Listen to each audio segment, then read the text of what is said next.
হ্যাঁ স্যার। আরে না না স্যার, আমি আপনার কোম্পানির খুন খেয়েছি, না না নুন খেয়েছি স্যার। আমি আপনার কোম্পানির টাকা কোনোদিন মায়ের হতে দেবো না, জিন্দগি লয় কোনোদিনই লয়। আরে টেনশন করিয়েন না স্যার, বাবারা চাষও করে সবাই দিকে। ও মারাত্মক যে আমার থেকে বড় চিটিং নাকি? আমি বিশাল বড় চিটিং। ঠিক আছে স্যার, আমি চলে এসেছি, পরে কথা বলছি। হ্যাঁ স্যার, আমি ব্লাউজ লোন ডিপার্টমেন্ট থেকে এসেছি। লোন দিতে পারবো না। মনে রাখিস, যে যে হারামের রুটি খেয়েছে গায়ে লাগেনি। ওই লেগে তো আমি লোনের টাকাতে রুটি খাই না, বিরিয়ানি খাই। তো চপ মুড়ির দোকান আছে তো? হ্যাঁ আছে, কিষণ বেলায় চলে আসিস, ফ্রিতে 5টা মুড়ি খেয়ে দিবো।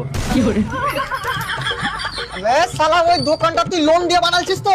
তোর দাদির ভাতার দিয়ে বানালছি। ওই দোকানটা ইট বালি পাথর সিমেন্ট দিয়ে বানালছি। তোমার ইট বালি পাথর সিমেন্ট কুটে বালি কেন দোকানে?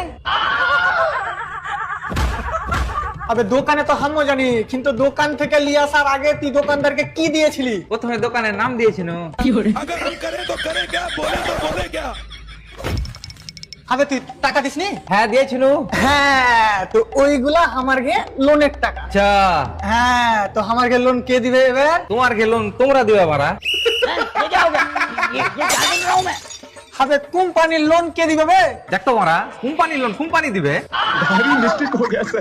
আরে দাদা, কোম্পানি যে লোনের টাকাটা দিয়েছিল তোমাকে, ওই টাকাটা কে দিবে? কে জানি কে দিবে, আমি কাউকে জিজ্ঞেস করে বলছি তোমাকে। ঠিক আছে, বিকেলে দোকানে চলে আসিস, একটা চপ খাইয়ে দিব ফ্রিতে।